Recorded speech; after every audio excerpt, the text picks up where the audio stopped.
Hello friends, आज हम लोग विलियम विल्फ्रेड कैम्पबेल की लिखी एक पोएम पढ़ने जा रहे हैं और इसका टाइटल है द विंटर लेक्स। ये पोएम इनकी poetry collection the lake lyrics and other poem में 1889 में पब्लिश हुई थी।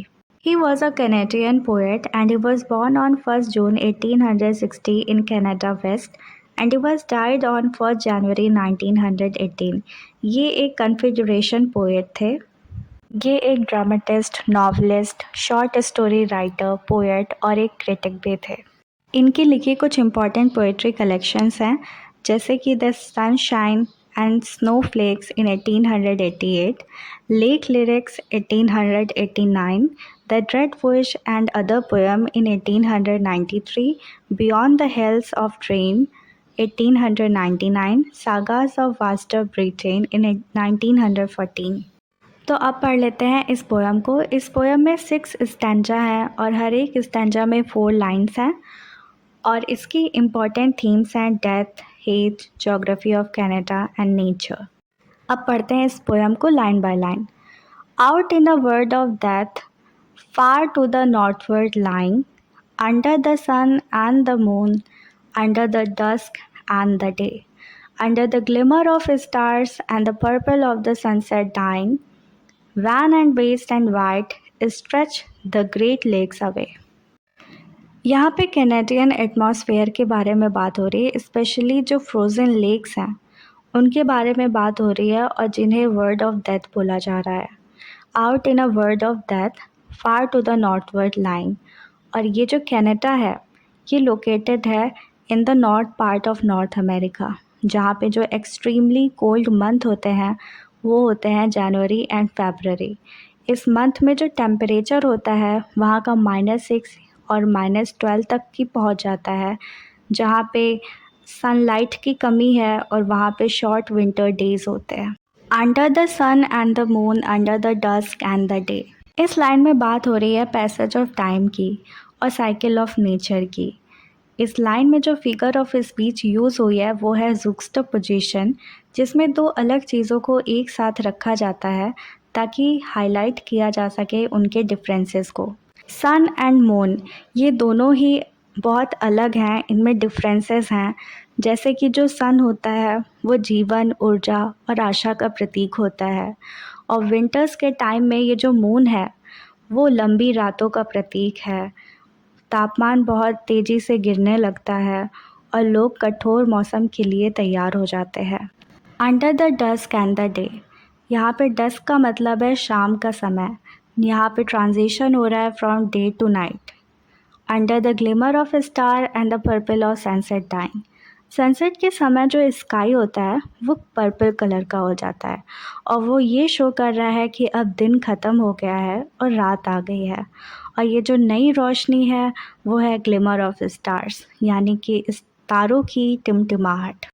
वान and west and white stretch the great lakes away.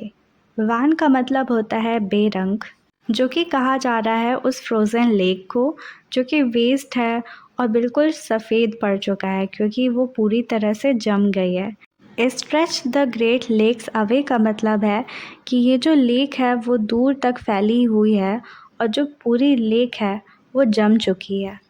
तो इस पोएम का जो सेंट्रल पार्ट है वो है ग्रेट लेक और ये लाई करता है नॉर्थवर्ड रीजन में, under the sun, under the moon, under the dusk and the day, under the glimmer of star. I hope ये फर्स्ट स्टैंजा आप लोग को समझ में आ गया होगा। अब पढ़ते हैं सेकेंड स्टैंजा।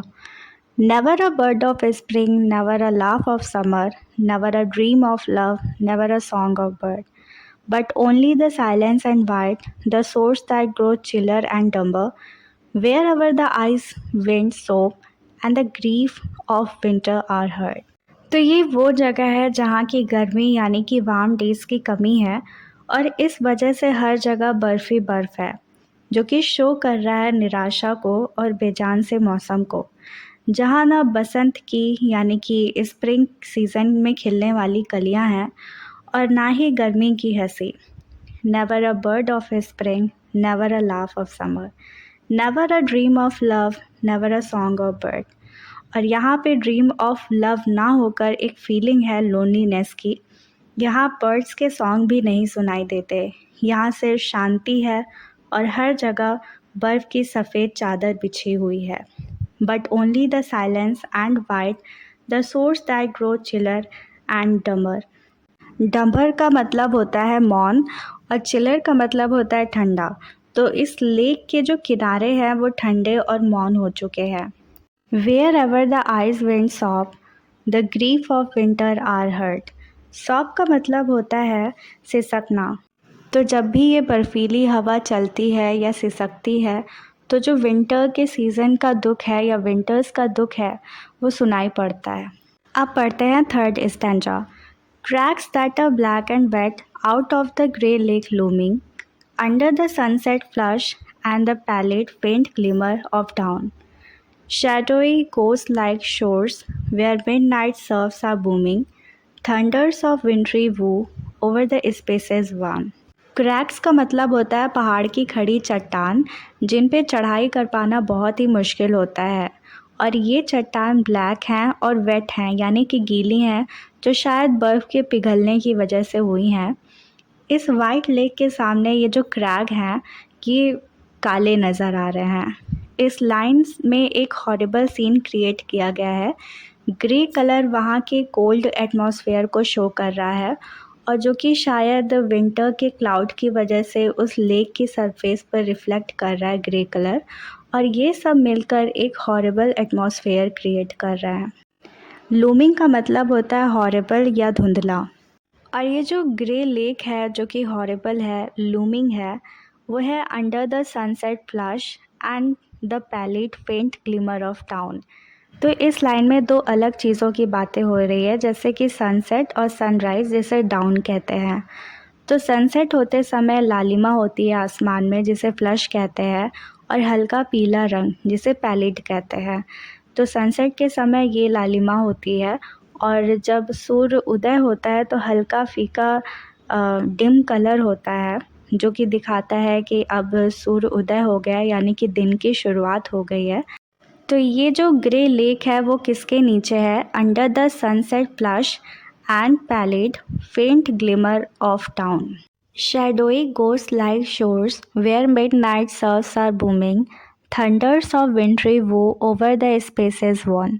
तो ये जो किनारे हैं उन्हें छायादार और भूतिया किनारे कहा जा रहा है, जहाँ की जो मिडनाइट सर्फ यानी कि जो वेव्स हैं वो किनारों पर टकरा रही हैं। तो ये जो लहरें हैं जो कि किनारों से टकराती हैं तो एक नॉइज़ क्रिएट हो रहा है जिसे बूमिंग कह रहे हैं। Thunders of wintry woe over the spaces wan. Wintry woe का मतलब होता है सर्दी का दुख, और वान का मतलब होता है बेरंग या कलरलेस। तो ये जो गड़गड़ाहट है वो सर्दियों का यानी कि विंटर सीजन का दुख की गड़गड़ाहट है, जो कि वान यानी कि कलरलेस लाइफ या वर्ल्ड को शो कर रही है। अब पढ़ते हैं fourth stanza. Lands that loom like spectres, whited regions of winter. Spectres का मतलब होता है अ गोस्ट लाइक इमेज, और लूम का मतलब होता है समथिंग दैट लुक्स हॉरिबल। तो यहाँ पे जो विंटर का लैंडस्केप है वो हॉन्टेड लग रहा है, और जो वाइटेड रीजन ऑफ विंटर है क्योंकि स्नोफॉल हुई है, बहुत ज़्यादा स्नोफॉल की वजह से वो जो पूरा रीजन है वो वाइट हो चुका है। तो ये जो विंटर लैंडस्केप है ये बहुत ही हॉन्टेड लग रहा है। Waste of desert wood, desert of water and shore. Desert का मतलब होता है उजाड़ या सुनसान।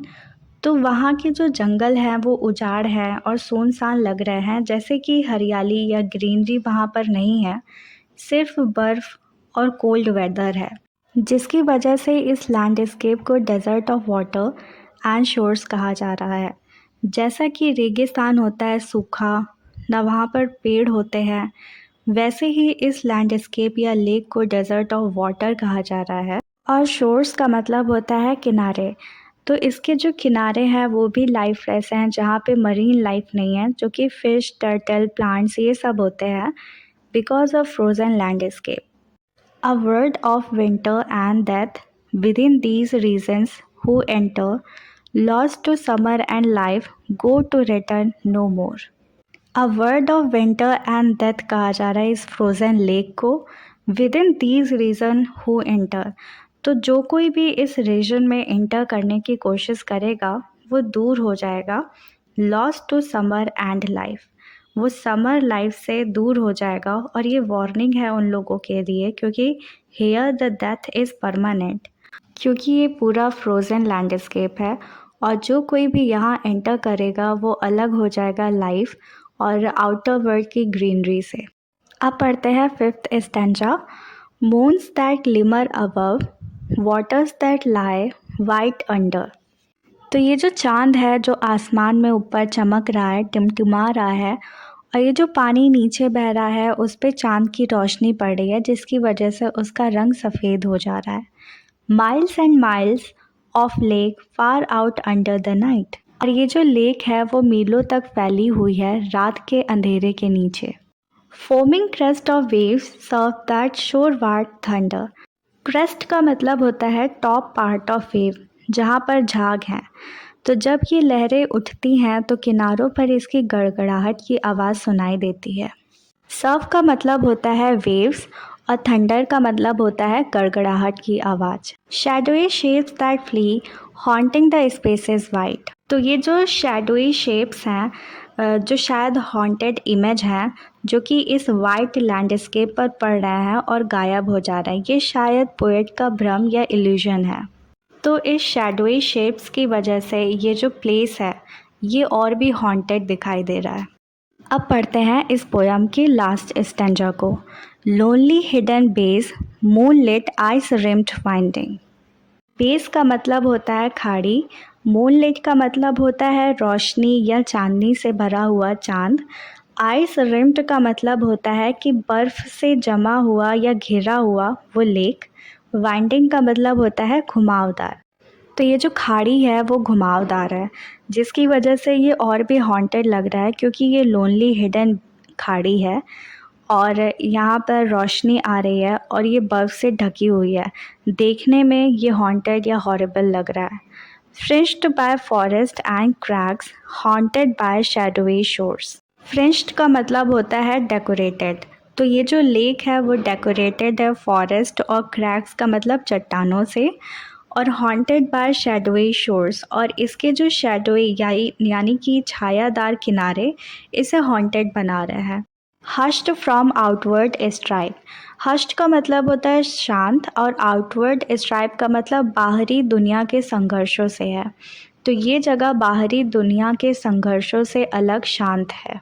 Where the mighty surf is grinding, death and hate on the rocks, and sandward and landward it roars. Mighty का मतलब होता है पावरफुल और सर्फ का मतलब होता है वेव्स। तो ये जो पावरफुल वेव्स हैं वो इन चट्टानों को ग्राइंड कर रही हैं या इन्हें ब्रेक कर रही हैं, और इन वेव्स को पावरफुल डेथ और हेट से कंपेयर किया गया है जो इन चट्टानों को ख़त्म कर रही हैं। ये जो पावरफुल वेव है जो लैंड से टकरा रही है या सैंड से मतलब रेत से टकरा रही है, तो टकराते हुए एक बहुत तेज़ से साउंड क्रिएट हो रहा है जो गरजने या गड़गड़ाहट की आवाज़ लग रही है।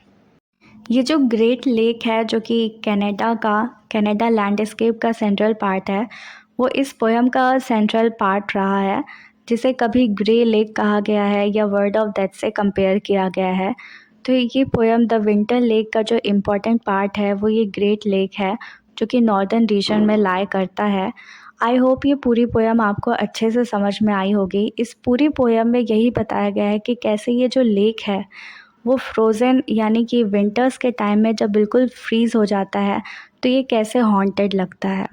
And one more important thing, that if you are going to give your exam after watching this video, I would like to wish you good luck, and please subscribe to my channel.